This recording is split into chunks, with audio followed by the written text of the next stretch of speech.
And it looks like I am live from the Freeport Memorial Library, Freeport, Long Island, New York. And I am joined by a person that I've known probably 5, 6 years. You can correct me.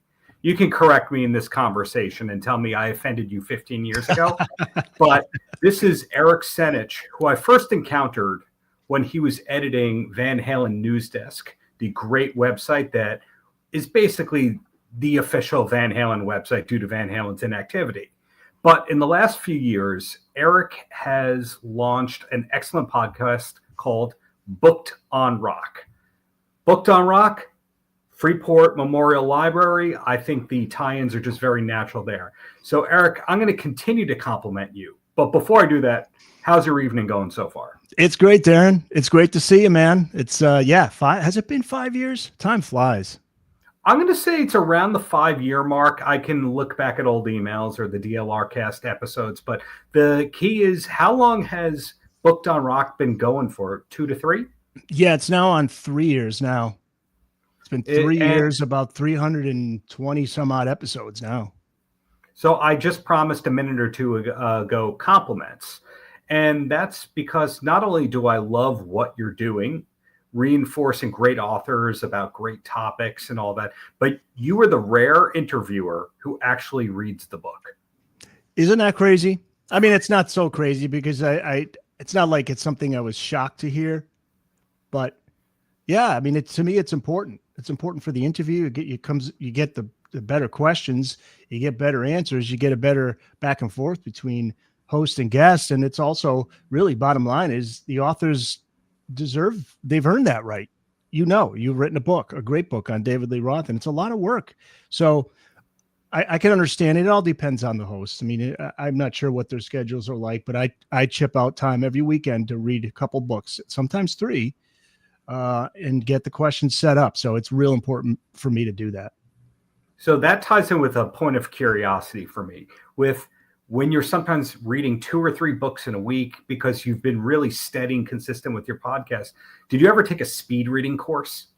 Yeah, it is like I never took a course, but it is like speed reading, because I find myself and it doesn't start right away. Sometimes I'm trying to get into the rhythm as I read the introduction and I'm getting into it. But then a lot of times what I'll do, because of time constraints on my end, I can't read the entire book, every page, cover to cover. So what I do is I will look and I'll start to speed read and look at the opening line of a paragraph and kind of do it that way and kind of go through. Sometimes if I'm really short on time, I may have to, skip a few chapters, but I'm looking for something that's important that I can really point out and ask a question to the guest. And then from there, they can fill in the gaps. And also keep in mind too, they don't want you to reveal the whole book. So, it's not like you have to necessarily read the whole book page to, page, like I said, cover to cover.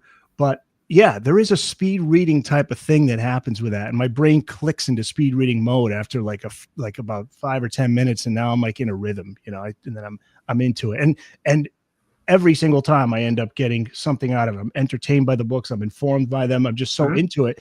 Because like you, we're that rare breed of person who just loves rock and roll more so than the average person, loves music more so than the average person. We didn't want to know everything about it. And it's just like an endless desire for me. And so I continue to learn about new bands. I just read a book on My Bloody Valentine, one of the shoegazer bands. Phenomenal band. I didn't even know much, if anything, about this band. So just having that book, coming to my table, if the publicist says, do you want to do a book on My Bloody Valentine? My first thought is yes, because I don't know much about them. So I want to know more about them. So it's not necessarily the bands that I know and love. I challenge myself to find out more about these bands and genres that I'm not familiar with. But yeah, My Bloody Valentine pretty well. Love that band. The Loveless album is kind of the cornerstone. And I find that most people don't really know the Reunion album. They don't know the album that came before that. But did you ever see the Creation Records biopic? No, I'd love to see it. Does it get into the making of it? Sort of. It kind of sabotages or makes fun of My Bloody Valentine, because you know how that label gave the world Oasis and Teenage Fan Club? Yep. Basically, Oasis got Creation Records out of the hole that financially My Bloody Valentine dug them into. That's the nicest way to put it. And the film doesn't make My Bloody Valentine look particularly easy to work with. But we're not talking about My Bloody Valentine. We're talking about Eric Senich. And something I'm curious about, because if I look at your last few episodes, there's one about the book about Prince. There's one about the Cars. There's the one about U2. And you could just shut this down and say no. But does Long Island come up as much in conversation for you as it does for here? Long Island. It does not come up. Let me think now. No, it doesn't come up that often, but every now and then. Okay, if you challenge me, if you go, what do the Cars have to do with Long Island? You go, well, Elliott Easton is from Long Island. Is from Long Island. Okay. Yeah. All these kinds of things, just about any artist, you can go, yep, so-and-so is from Long Island, or they recorded on Long Island, or one of their first gigs was on Long Island, etc. Like one of the earliest U2 gigs in North America, I believe, was Long Island at Lido Beach. Do you do that about Connecticut ever, or is it just Long Island people that talk about Long Island? No, I think that's what it is. I'm Connecticut centric. Okay. So I'm always listening for those things. Like a lot of times you'll find stories about Connecticut. Like there's a great place called the Shabu Inn in Willimantic, Connecticut that burned down in the early 80s. But it was one of those places that bands like the Police and Aerosmith and REM and all these bands that would come through, coming from, maybe the Boston area, coming through to New York, they would stop in and play a gig there. And the Police famously played a gig there in front of like 5 people when they were not very well known.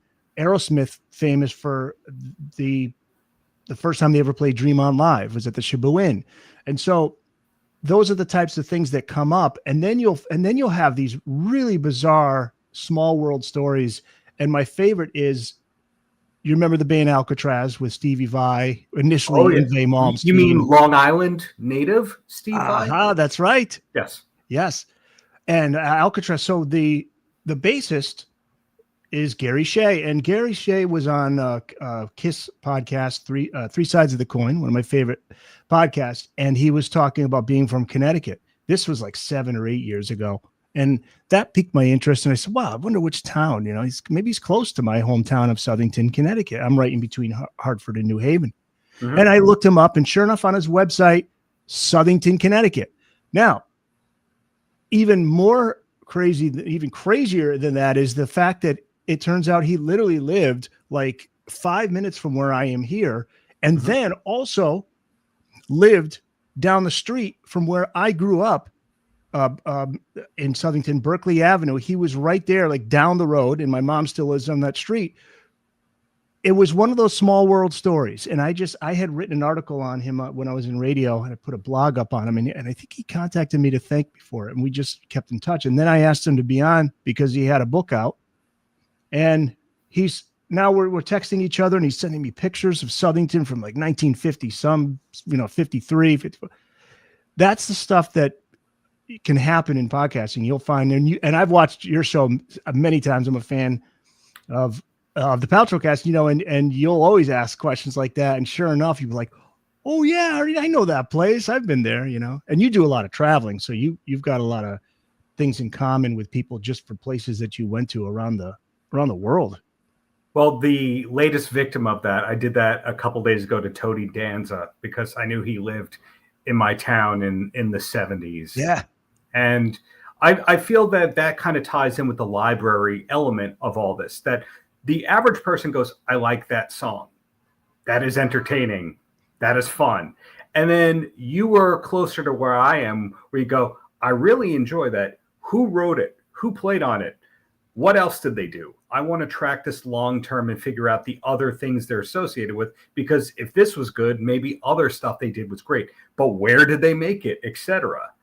And that really comes across in Booked on Rock, because these people aren't being relegated to like 5-minute Tonight Show kind of interviews. Exactly. Now, for you have a radio background, but how did you learn how to interview and keep things on track? Yeah, I learned that in radio, and I actually learned that just when I was doing nights at the radio station I worked at in Fairfield County, which is right near New York. And I was doing 6 to 10 p.m. Monday through Fridays. But every now and then I'd have an artist call in and I do an interview, or they come into the studio. Shinedown, the singer of Shinedown.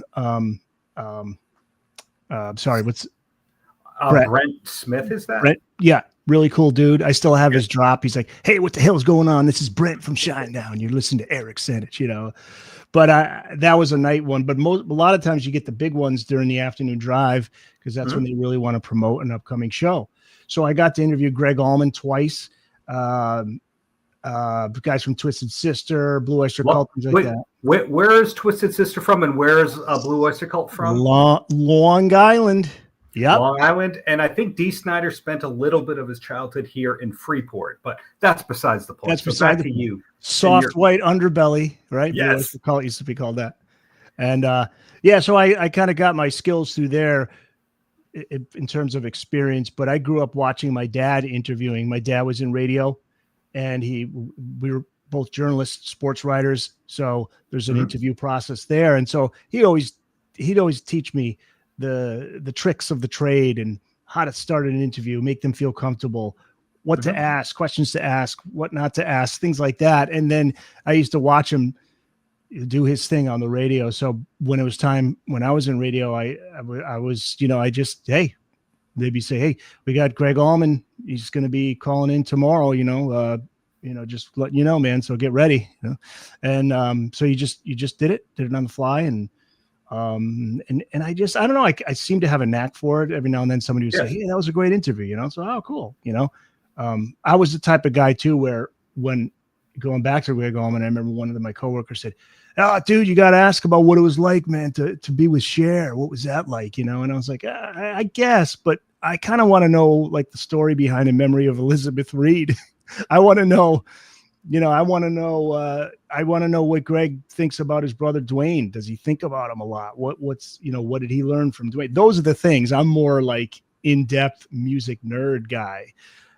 Whereas some other people would be looking more for like the salacious type of stuff. Like, what was it like being in the sack with Cher, man?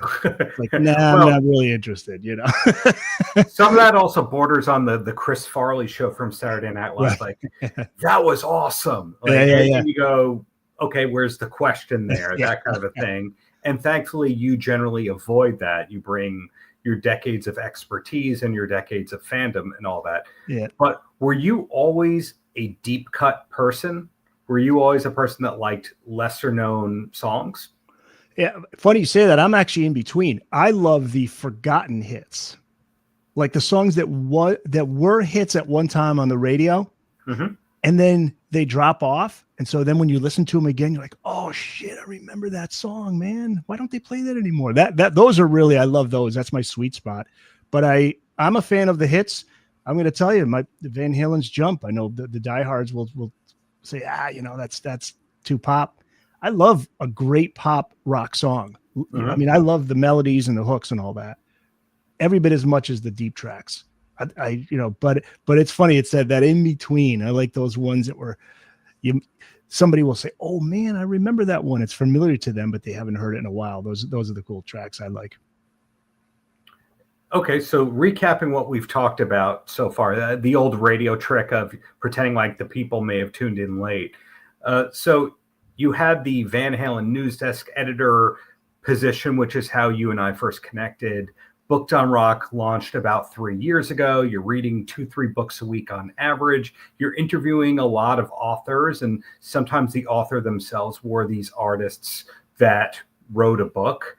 How are most of the interview opportunities usually coming to you? Yeah, that's in the beginning, it was a lot of me approaching them and sending emails out to the publicist, or if it was a independent publisher, the publisher themselves, and trying to track them down. And then from there, you hope that, you get a few, and then it snowballs. So now I'm at the point where there's little of that. If I see a book that I really want to talk to an author about, I will reach out to them and, hope that happens. But I've developed such a great relationship with so many of these publishers and publicists. And so they come to me now, like I'm on their email list, or they'll reach out to me, say, "Hey, Eric, I got somebody I think you might be interested in." And the biggest of them all is our friend in common, Steve Roth from Motorbooks.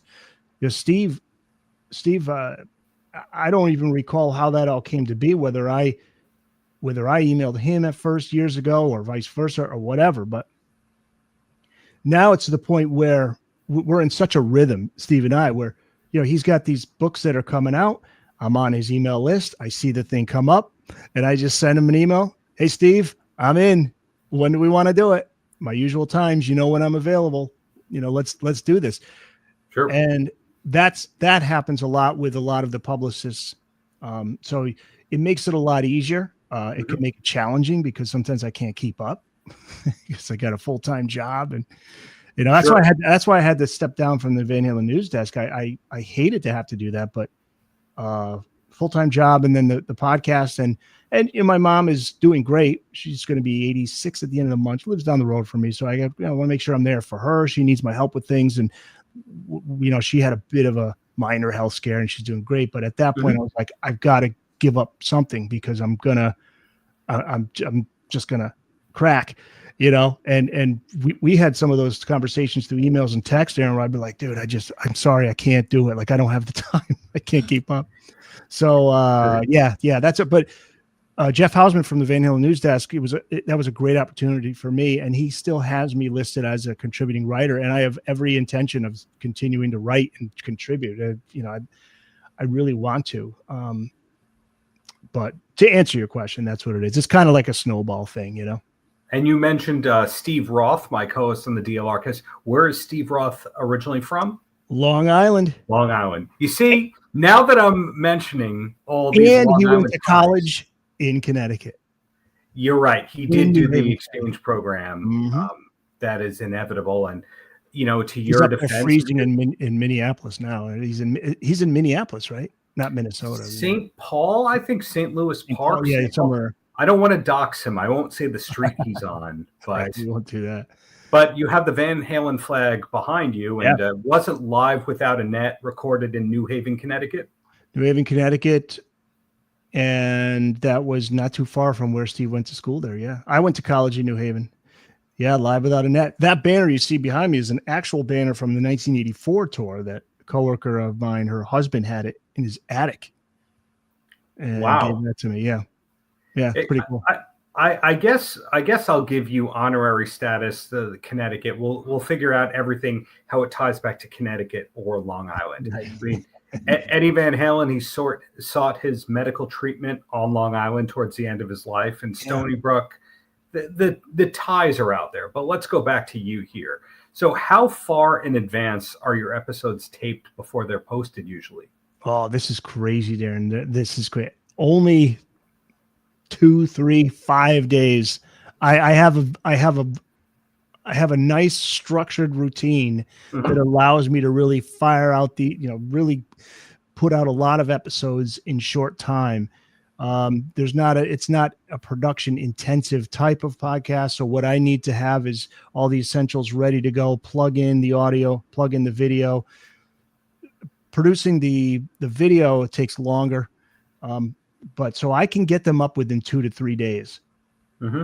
And that's on average, I'm able to do that. And so I usually will schedule the interviews like 4 to 6 weeks ahead of time and try to schedule them around the time that the book is released. So is the series done in order? Yeah. Everything's, I mean, with the exception of a few rarities, like we had a book, Jude Sutherland had a Beatles book, or John Lennon book, and we were going to put it out chronologically as, just put it out per the norm, 2-3 days after. But then they emailed and said, can you hold off? There's issues with the printing. Can you wait 3 or 4 months? And I did that. So it's kind of funny because it sticks out. Like I'm clean shaven. All of a sudden I have a full beard and I'm like 15 pounds heavier because I lost a few pounds. So it's kind of like, oh, I think that was recorded at a different time. But other than that, it's all just, as they go. So, as of early October 2025, not 2015, 2025, that would be the correct year we're in right now. How many episodes do you have in different states of production or planning right now? In other words, do you do like 1 or 2 at a time, or there's like 15 revolving around? Right. No, I do 1 or 2 at a time. What I will do is I will read the books. I try to read the books at least like a week ahead. if not more. Just so if there's anything I think of that I want to add as a question, and just to keep the, I'm not good with like last minute pressure. I like to have everything ready, and reduces the anxiety just in case, because things can come up. So I have questions set up for upcoming interviews. I think I got like 3 or 4 set up for the next few weeks.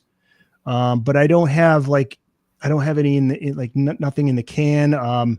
Normally I just have one interview for each individual day, but I do have a Saturday coming up where I have one like at 9 a.m. and another at 1 p.m. Because this too with your show, scheduling it's not always set in stone. Things happen. Right. You got to change, and you got to kind of adjust on the fly. And a lot of these interviews I'm scheduling like while I'm at my day job, in between, on breaks, during lunch, and I'm returning emails and all that. And just basically it's a one-man show. So I'm doing all the booking. So something else I'm curious about, when to talk about myself, but I promise it's coming back to you. When I started taping interviews when I was 17, 18 years old, they were horrific. And unfortunately, audio tapes do exist of a lot of them, but I was scripting out all of my questions in advance. And then eventually things went to being email based. And of course, those are scripted questions. And then eventually I started to realize, okay, bullet points. Like my notes for you, instead of questions, it literally says radio, booked on rock, Long Island authors and topics. That's it. You just learn over time to just call it on the fly, actively listen, etc. And sometimes it's great, and sometimes it's terrible. I did one today where I interviewed 3 actors from the Tulsa King. It did not go great. No. Because talking to 3 actors at the same time, and you have to get it done within 8 minutes, they're just setting you up to fail. You're on a time constraint. Yeah. It's terrible. I mean, I'm going to put it out, but I look like a total awful interviewer from that. Yeah, they have a daily schedule, so they're kind of like, let's go, man. Let's. Yeah, next. They're on to the next one. Yeah. Yeah, it didn't go so hot. The one before that went fine. At this point, I find 80-90% of my interviews, I'm proud of them after the fact, and then 10% of them is like, oof, that was terrible.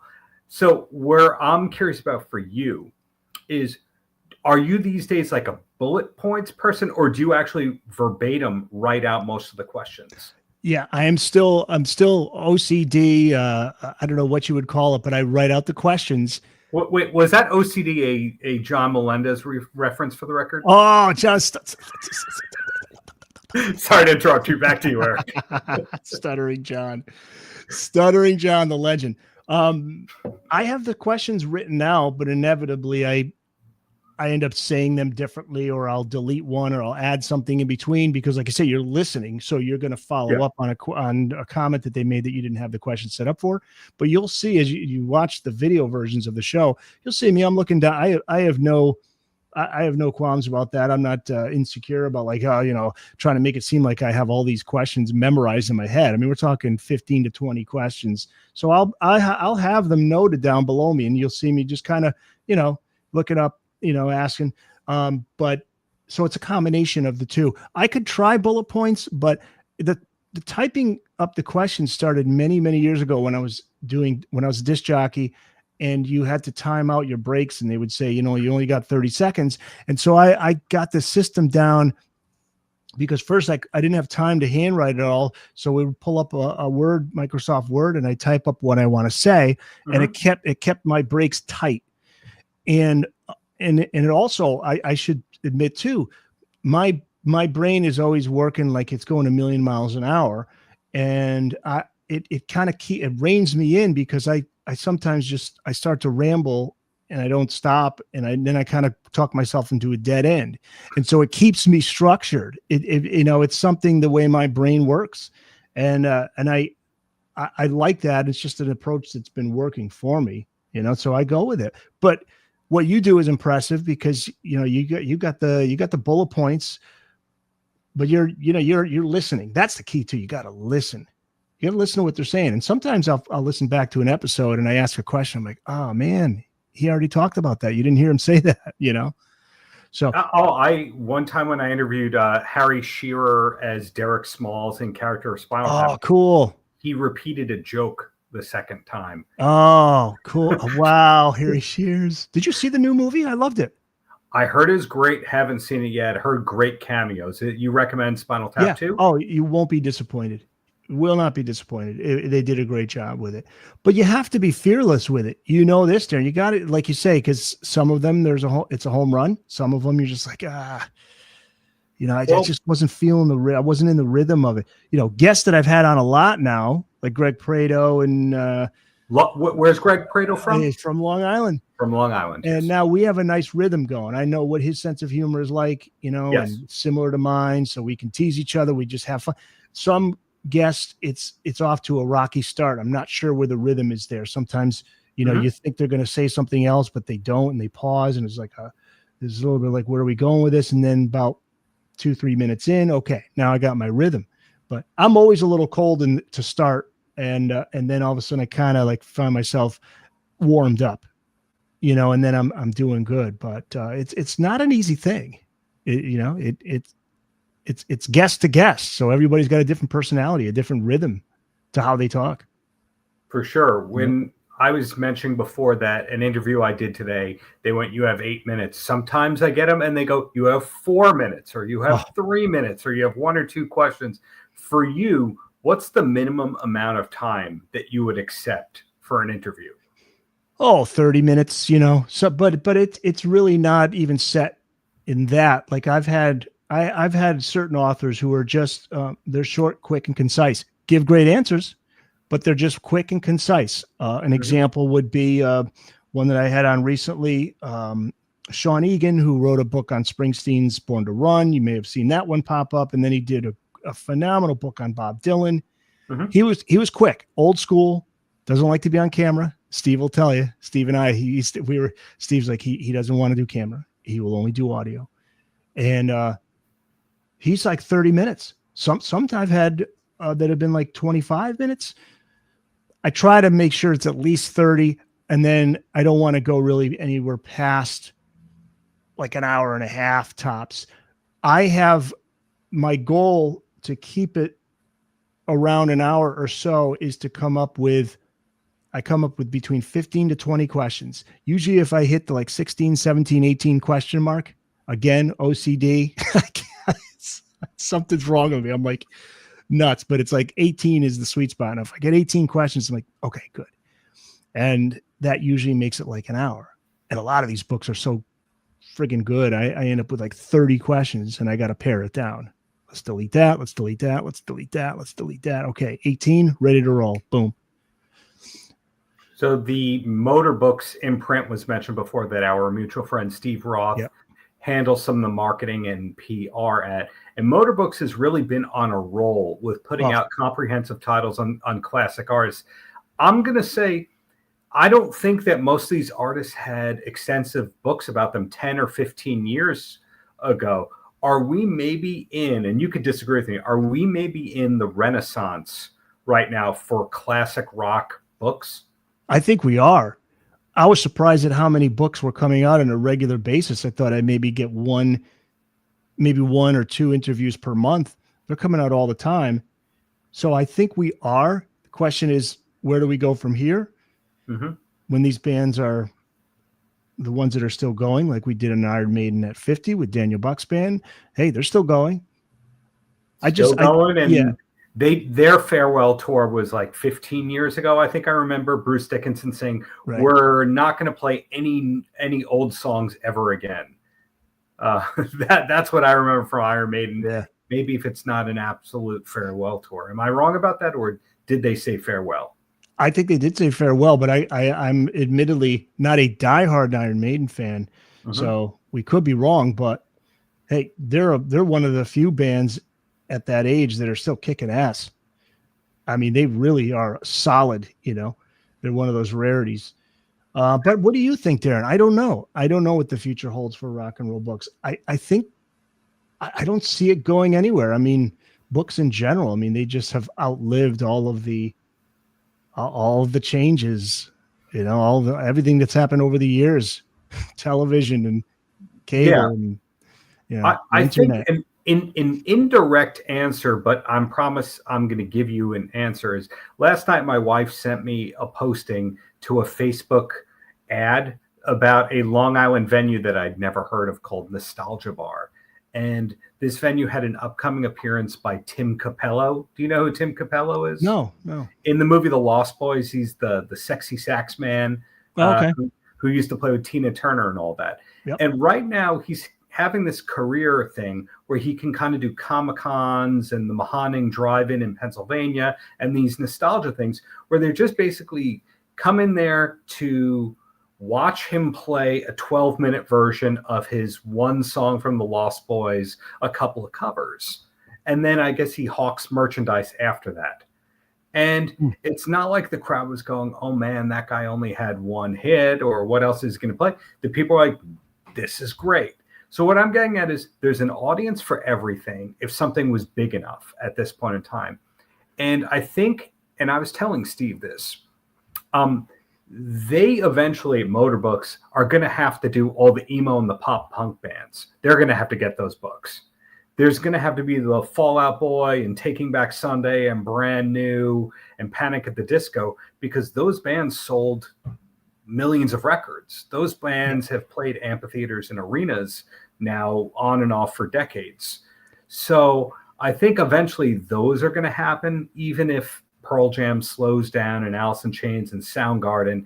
But the other side of that is Jim Morrison died 55 years ago. Sounds about right. 1971. Hendrix, right? Joplin, they died like 55-ish years ago, and we're still getting new products for them. Yeah, people are still fascinated with these artists. There's going to be a select few, I think, where it'll always be that way.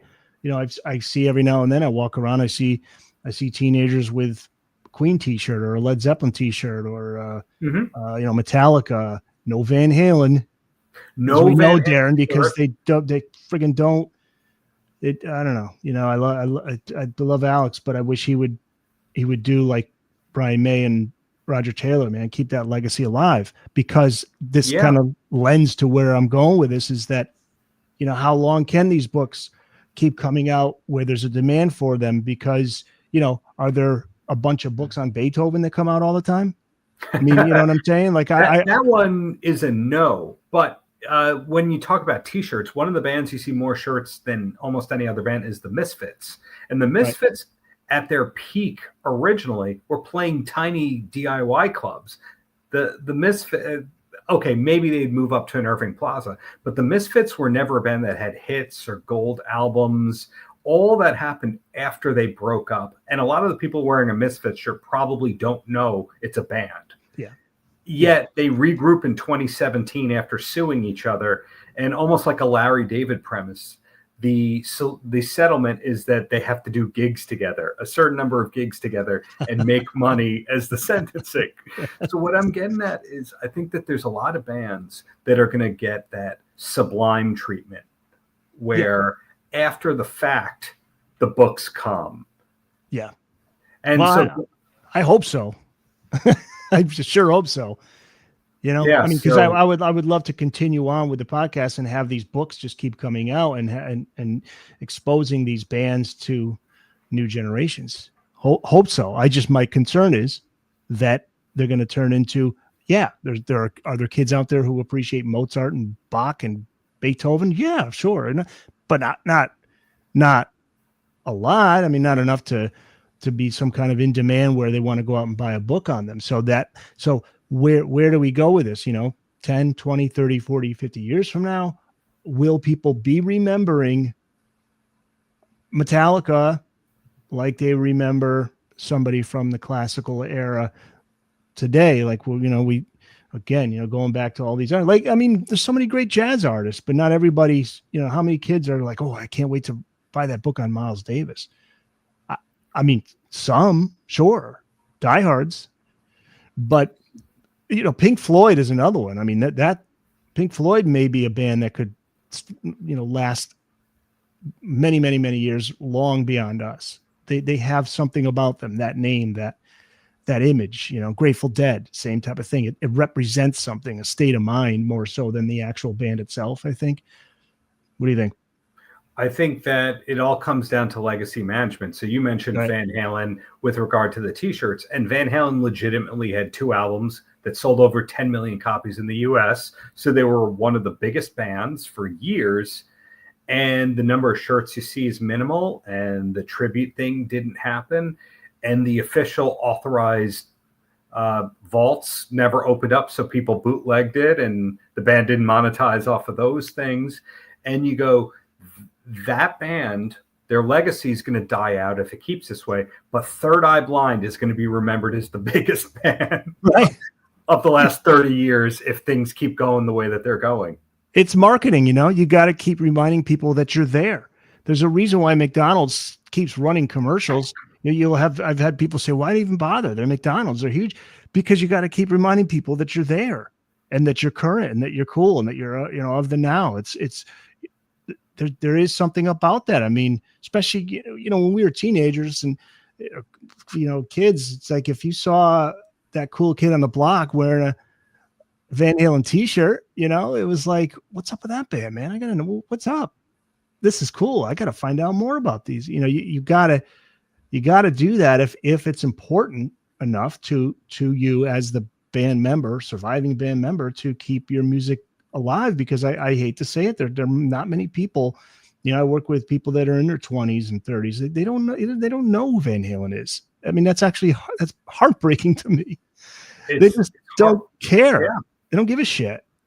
Yeah, Van Halen actually checks off so many different boxes because it was a truly multicultural band. Yeah. If you talk about the demographics behind it, there was the guitar and musicianship element of it on top of all the hit songs and all that. But a band that you mentioned earlier is having interviewed. I have a random prediction that one of the most talked about and remembered bands of all time, and this horrifies me, is going to be Twisted Sister. Wow. I think just because of the image that Twisted Sister will be thought of as the 80s rock band, that they will usurp everything just based on how distinct and jarring the image is. Am I way off, or is there something there? No, I think there's something there. In fact, they're reuniting. Did you see that? I saw that. I laugh at that because their farewell shows were 2016 or 2017. And how many feuds has Dee Snider gotten into where he said that band's a hypocrite? They never should have come back. Yeah, he's had some quotes that people are bringing up that he said that now they're kind of like, well, now what, D? But yeah, I think you're right, though, because they kind of represent that over the top 80s image that's fun. And I think that, we see it more and more on these TV shows like on Netflix where, Stranger Things, a lot of 80s music is cool again. So, it's going to come back around.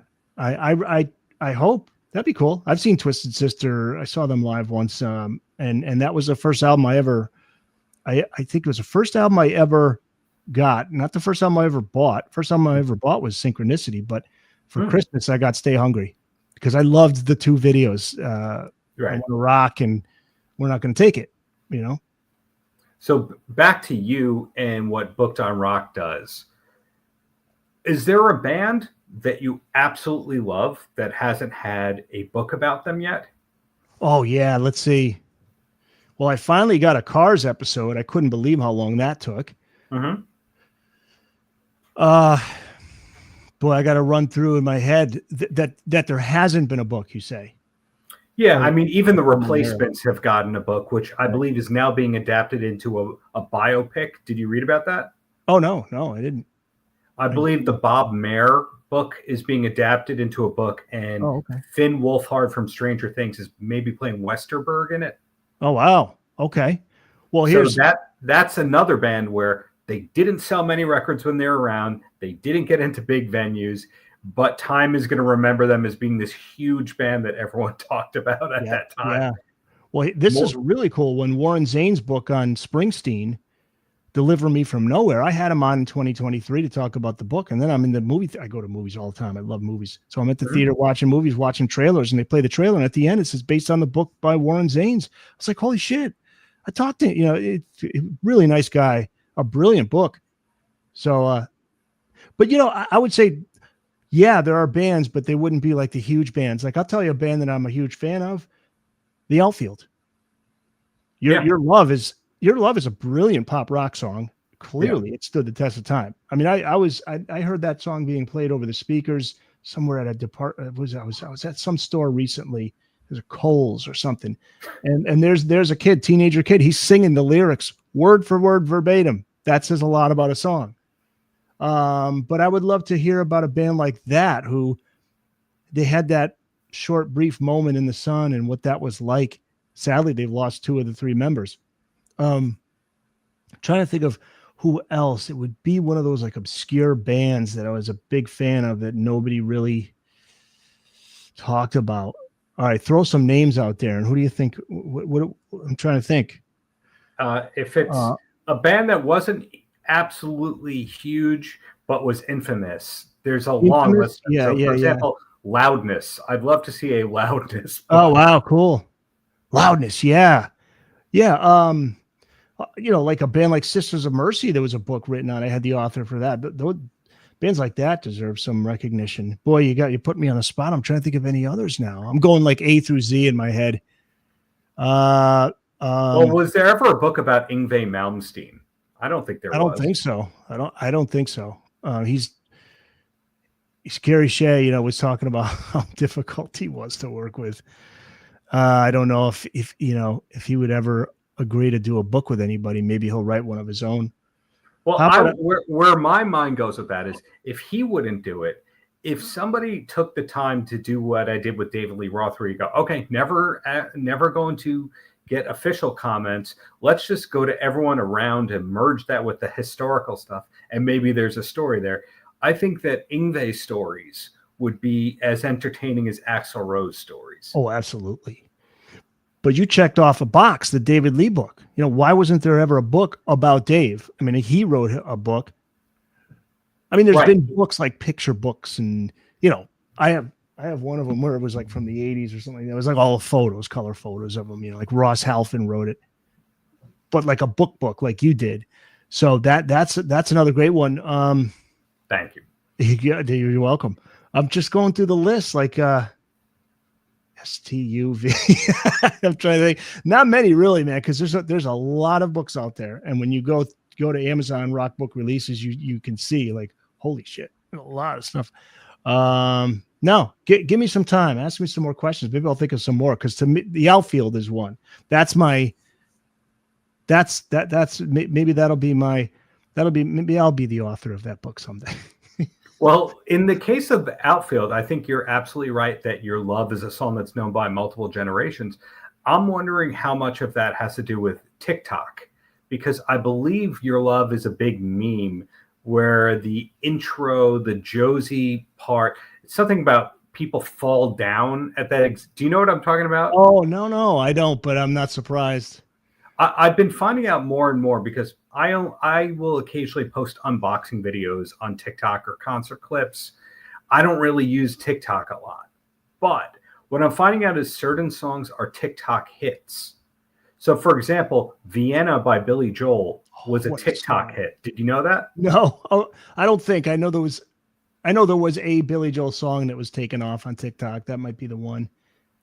Connie Francis, right before her death, she became a TikTok artist. That's hilarious. But see, now people know the song, not the artist, right? The younger generation. So they'll hear Your Love and they're not like, oh, Outfield. They're just like, oh, I know that song. I had a friend, his band is called Tally Hall, and they had one album on Atlantic. It did okay. It didn't sell that much. They broke up for whatever personal reasons.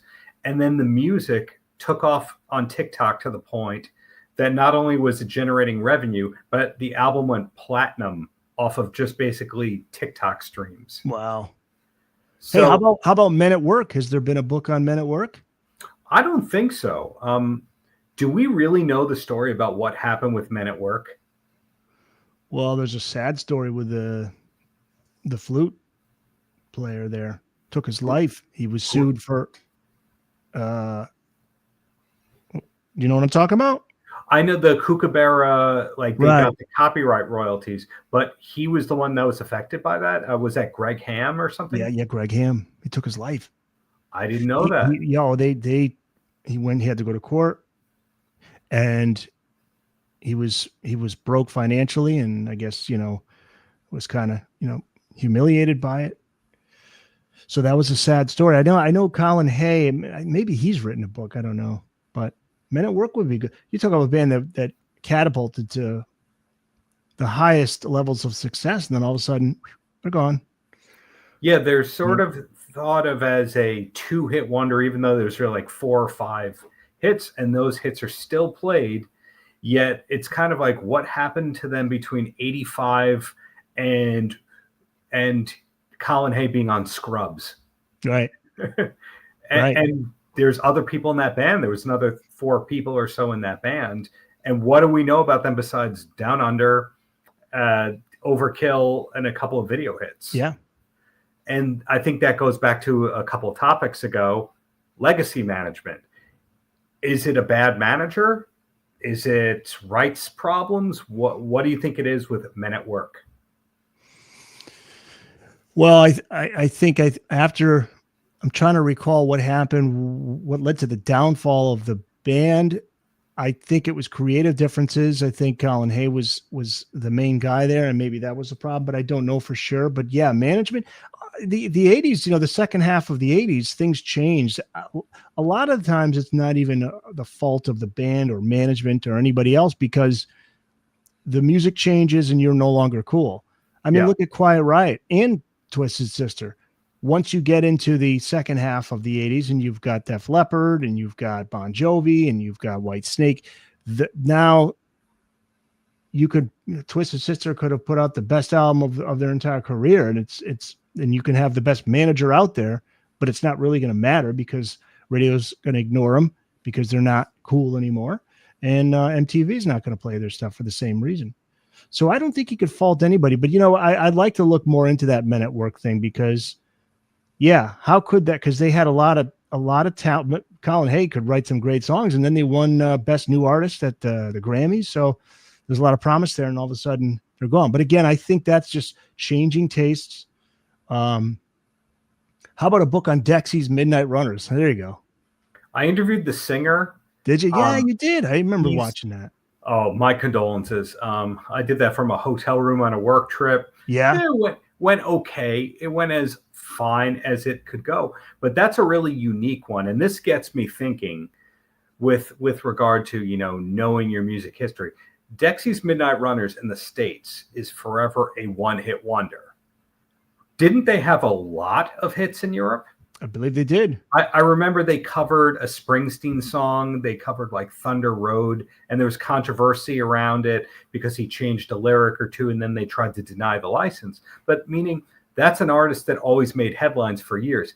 How many of the British bands that we talk about as being 1 or 2 or 3 hit bands here overseas were career artists, like Madness, for example? Madness is a great example. Slade is another one. Status Quo would be another one. Status Quo is another great example. Led off Live Aid, the UK shows, they were huge over there, but here they never had a big single. Now with who is the band you just mentioned? Not Status Quo. Before that, what was one you mentioned? Well, OMD was on my mind. I didn't say OMD. OMD, yeah. Who did I say? No, you said. Oh my God, we're getting old. Not Quiet Riot. No, it was a band that. Dexy's Midnight Runners. No, and then there was Status Quo. Slade. I'm sorry, Slade. And the only reason Slade had Run Away was a hit. I believe it was. Was it because they were at Monsters of Rock with Van Halen, and so they decided to put out that album, Keep Your Hands Off My Power Supply? There was some reason why they decided to release that in the U.S. There was like some kind of a momentum thing there. Do you remember? Well, was Madness the band I was talking about? Oh, Madness, yeah. Well, Madness. that's another one. But Slade, I was thinking how it was just I can't remember. It was a timing thing that they said, hey, we got to capitalize. Let's put the album out, and they had Run Away as a hit. But yeah, like Status Quo, the two guys were in We Are the World. Yeah, exactly. So it makes you wonder. Or Band-Aid, Do They Know It's Christmas? That's what they were in. It makes you wonder how many bands are just misclassified as one or two hit bands. When you look at the fact that Madness is pretty much still an arena band in most countries, UB40 is still an arena or stadium band in most of the world. And here we just think of them for their covers of Red, Red Wine and Can't Help Falling in Love with You in the States. Yeah. So sometimes one of the issues I'm finding is everything is skewed towards the American narrative, and the book is written from the American narrative and not elsewhere. Like, you remember that documentary about the Dandy Warhols and Brian Jonestown Massacre called Dig? Yep. And the singer of Dandy Warhols is doing an interview in Greece, and he goes, like the heavy airplay bands like Green Day and U2 and the Red Hot Chili Peppers, and they go, all your songs are on the radio here. And he goes, really? I'm wondering if that is just a constant over time, and that also influences which bands are getting biographies. Sure. Yeah. I'll tell you, I mean, I would love to see a book written on a tragic figure. Would it be Jani Lane? To me, I thought he was a great songwriter. Not from Long Island. Not from Long Island. A book about what, a lot of those 80s bands, whether you like them or not, or respect them or not, they were huge in the 80s. I think that those make for interesting stories, especially as you get into the turn of the decade and when Nirvana hits. Those are the stories that are really interesting, like the Kiss Music from the Elder period. It's the lowest point of a band that is the most fascinating, because it's like, how did they survive? How did they stay together? What changes did they make? What was going on internally? Because can you imagine what was going through the minds of these artists? Like Kip Winger's talked about it. You interviewed Kip Winger. Did he tell you about he couldn't get a gig? Like he was playing like an acoustic show every now and then in front of like 10 people at a library or something. I mean, it got that bad, I don't know about that, but definitely they did lose their record deal at their peak and all that. Right. I mean, because a lot of those guys just said, I'm out. I'm just going to figure out a way to make money, but I'm not going to waste the time because nobody cares about us anymore. That to me is an interesting story. And how did they, and then, Def Leppard's another great story. Def Leppard's a band who was never going to break up, even though some suggested maybe they should, because it would create more hype if you do a reunion tour. Let me give you two more questions and then we'll go out on a high note. How does that sound? Right. That sounds good to me. Okay. Bring it full circle here. Let's do it. Booked on Rock. So the latest few episodes, Prince, The Cars, U2, Yes, etc. Are we allowed to know who's on deck for future episodes? Sure. Yeah. Let me pull up the calendar here, Jaron. Let's see what we got. Yeah, we got a book on Pink Floyd that I should have out this weekend, I hope. We got a book, speaking of Steve Roth, Selena Fragassi is going to be coming back on. She has a book. Let's see, her book. She has one about Pearl Jam and one about Alanis, which came out pretty quickly. Pearl Jam one we're doing. We did the Alanis. We did the Alanis already. So we got her coming on. Let's see. Who else do we have coming up? We got Greg Prado coming back on. He's got, with Motor Books, he's got a book on 90s alternative rock. So those are on the way. Let's see. Oh, Jillian Garr is another one. She wrote a book on, let's see, hers is on Tom Petty and the Heartbreakers. Mm-hmm. And looking forward to having, and I have the book here, but it looks like they've delayed the release. Alan Niven, the manager of Guns N' Roses and Great White, the book was to be out this month, and they sent me the copy. I have it here. They sent me the copy a while ago.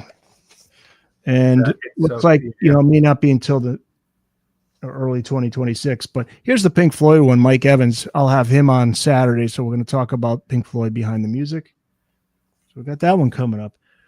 And there's always something good, and people need to go back and listen to the interview with Darren Paltritz. I don't remember which number one episode it is, but too darn kind. And my last question for you, because we've just been talking about the books, the podcast, how you do the podcast, etc.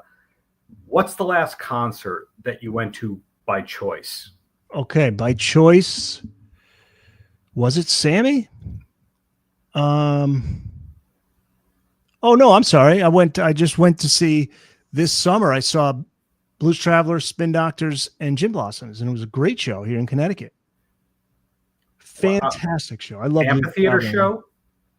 Yeah. I was at the Oakdale Theater in Wallingford, Connecticut. So I think that seats about 5,000 maybe. I don't know, but it was a great show. I love Blues Traveler, Spin Doctors, and Gin Blossoms. I'm a fan of. So that was a great show. Before that was Sammy. I saw the Sammy Hagar tour last summer for the Van Halen Van Halen tribute, I guess you could call it. Sure. Yeah, I know I hit a few more in between there. I can't recall when though. How about you? And there's Johnny Bean saying hello. Hey. We love what he does as a podcaster and a streamer. Johnny, thank you for fighting the good fight. When you say the last concert that I went to, unfortunately, I made the grown-up mistake of going to 3 in a row, like Friday, Saturday, Sunday. 2 of them were Super Drag, who were doing kind of like we're doing these 2 shows, you got to travel to us. And then the Sunday night was B-52s and Devo at Jones Beach. How was that? How was that meaning? And thank you again, Johnny. How was the B-52s and Devo, you're saying, or how was Super Drag? How was B-52s, that show? B-52s, in my humble opinion, at the risk of offending people, they call themselves the world's greatest party band or whatever. They set the bar too high. They don't move. They don't dance. Really? So you have an amazing rhythm section going on. Not much coming. And also they lied to us with the farewell tour stuff. So shame on you, B-52s. Devo, on the other hand, was one of the coolest things I think I've seen in a long time. You ever seen them live? Never. Now Devo, there's got to be a book on them, I'm assuming. That's a good question. There's a documentary, I think, on Netflix of Devo. Because that would be one. Kraftwerk is another you should get a book on. Yeah, so I think ultimately what I'm hearing, Eric, is you might be getting into the book writing business in the very, very near future. We'll see. We shall see. And Johnny, I'm glad that you got to see Devo at South by Southwest, and that is over 15 years ago. So that is sad. But I say sad because, when I think about 2009, I go, a couple of years ago. No, that was over 15. Well, I'll tell you, Johnny will appreciate this. I'd love to see a book solely focused on the Van Halen Sammy years.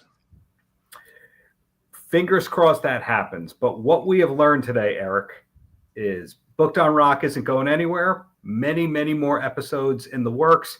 You're still passionate enough to read multiple books a week.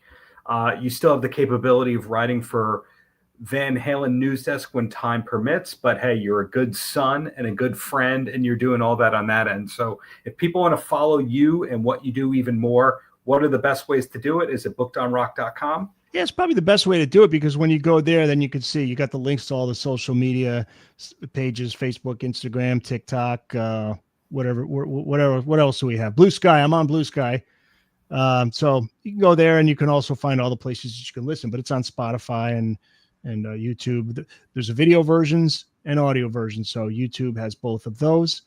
Yeah, so that's the best place to go. I do have a blog on there. Did I just put up something on the new Rush announcement of the 2026 tour? Mm-hmm. So that's the best place to go, bookedonrock.com. I really appreciate, everybody who has been listening. The audience continues to grow and the numbers continue to go up, which I appreciate. It, as you know, it's a slow build. So appreciate and all the great guests who've been on, including Darren. Well, thanks to all who watched and listened, and please do yourself a favor in life and follow Eric Senich. And to all others that we haven't thanked, all the people who aren't from Long Island, you can get better if you try. In the meantime, you can still move there. A great evening to all. And thank you as well to Johnny Bean for his comments like this. To all, speak soon. And yeah, shout out to Steve Roth.